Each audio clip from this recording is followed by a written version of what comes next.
സൗദിയിലെത്തുമ്പോൾ മുസൈമിയ എന്ന് പറയുന്നൊരു സ്ഥലത്തായിരുന്നു. അന്ന് മുഖ്യമന്ത്രി നായനാരാണ്. അപ്പൊ അവിടെ ഒരു ഇന്ത്യൻ സ്കൂളിൽ ഞങ്ങൾക്ക് ഒരു അഭയാർത്ഥി ക്യാമ്പ് ഇത് ചെയ്തു. ഒരു ബെഡും തന്നു ഹൈസ്കൂളിന് സൗദിയില്. പിന്നെ അവിടെ മലയാളികൾ നമ്മൾ ഏറ്റെടുത്തു. എവിടെ ചെന്നാലും അങ്ങനെയാണല്ലോ, അവര് ഭക്ഷണമൊക്കെ തരുന്നു. പിന്നെ കുറെ ദിവസം, എനിക്ക് തോന്നുന്നത് കുറെ ദിവസം അവിടെ ഒരു അഭയാർത്ഥിയായിട്ട് തന്നെ. പക്ഷെ ഈ കുവൈറ്റിൽ നിന്ന് വന്നൊരു അഭയാർത്ഥി ആയതുകൊണ്ട് സൗദിയിലുള്ള മലയാളികൾ നമ്മളെ ഏറ്റെടുത്തു. അവരെ സ്നേഹപൂർവ്വം ഞാൻ പലരെയും ഓർക്കാറുണ്ട്. പിന്നീട് അവരെയൊക്കെ നമ്മൾ ഓർമ്മയിലേക്ക് കൊണ്ടുവരാറുണ്ട്.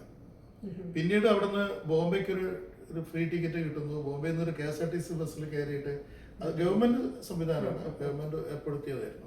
നാട്ടിലേക്ക് പോകുന്നു. യുദ്ധം വരുത്തി വെച്ചതല്ലേ നമ്മൾ, ഒന്നുമില്ലാതെ ഒരു നിമിഷം കൊണ്ട്. യുദ്ധം വലിയ പാടാണ് എന്നെനിക്ക് തോന്നിയിട്ടുണ്ട്.